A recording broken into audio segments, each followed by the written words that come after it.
1, 2, 3, 4, 5. 1, 2, 3, 4, 5. Last one.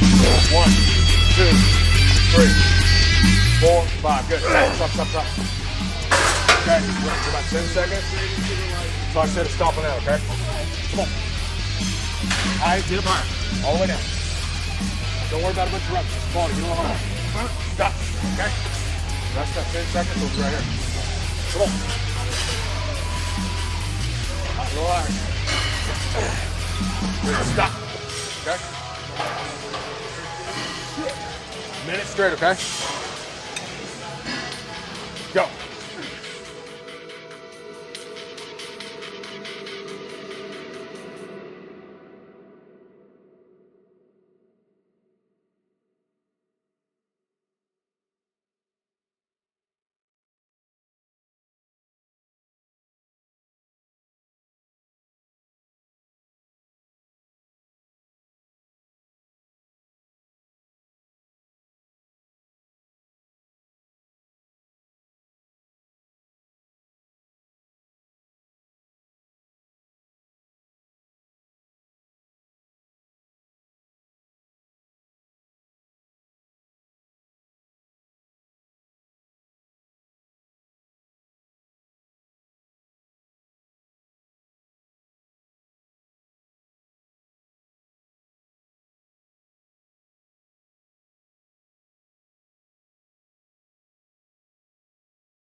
This giant set right here, and the pull-ups got pretty fatigued from because this is a centric overload right here. Just kind of wiped them out. So what we're trying to do,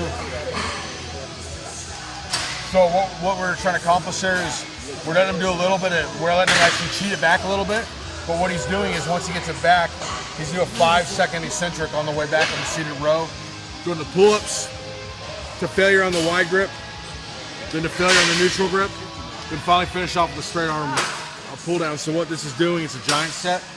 Does a whole, does a couple. We're accomplishing a couple things here that are good for muscle growth.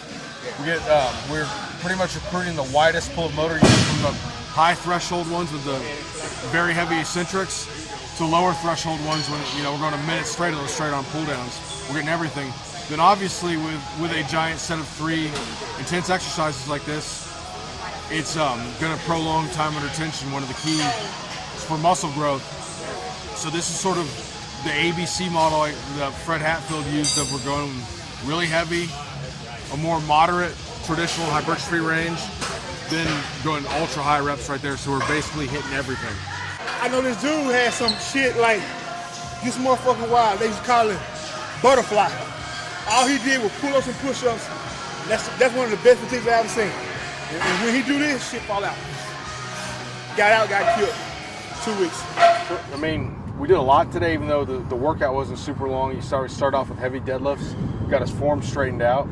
Tyrus looks a lot better. He lifted more weight, and he looked better doing it. He's to be safer that way too, and get better development. Then we went to the giant set there, and we started off with a seated row, eccentric emphasis to the pull-ups, then finally the straight arm pull down. So when you do that, another way you can do we don't want to mess with his bicep, but another way you can do the seated rows is doing what we just did, pulling it with 2 arms, then doing the eccentric only for 5 seconds, because you're going to handle a lot more in the negative portion of the rep. So, say you can do 300 pounds or 200 pounds for 5 reps on a seated row.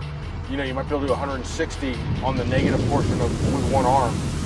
So, or you can do the way we did it, where you do a little cheat the way back, then 5-second negative that way. You went to the pull-ups.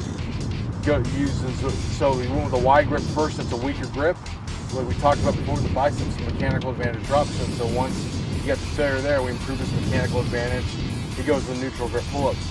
Finally, finish off with a spread arm pull down. So when you go on those, you want to really emphasize this. So on one extreme, we have a deadlift. A deadlift, if you're trying to feel out the muscles working, you're doing it wrong. It needs to be from point A to point B, perfect technique, perfect tightness. Not really like worrying about if you feel this or that. Where the straight arm pull downs, sort of on the total other polar opposite of where you only should be trying to fill it out. So, I mean, you want to just, like, say you want to feel your lats doing the work. You do not want to try to move the weight, from here to there and not worry about the muscle. So if you're feeling that in your biceps or something, you're not doing it right. Then finally come up here, outside, finish off the keg carries. Keg carries are going to force, we need to squeeze that. If you look at a lot of strongmen, even though they're not paying any kind of attention to diet or anything, a lot of them, they still have very well-developed large upper backs. So they may not have, they may not have a great chest or anything like that, but you look at their upper backs, put them up against anybody, and a lot of it's these carrying and loading events. So just having for like 30 seconds to have to squeeze a heavy keg or stone or whatever isometrically is going to develop your back. Then we superset it, sort of the opposite. So we have that extreme isometric move where nothing in his upper back's really moving, just squeeze and keep it contrasted with the pullover here, which we're really trying to, again, emphasize the stretch. So we put those 2 movements together. Heck of a giant set, superset.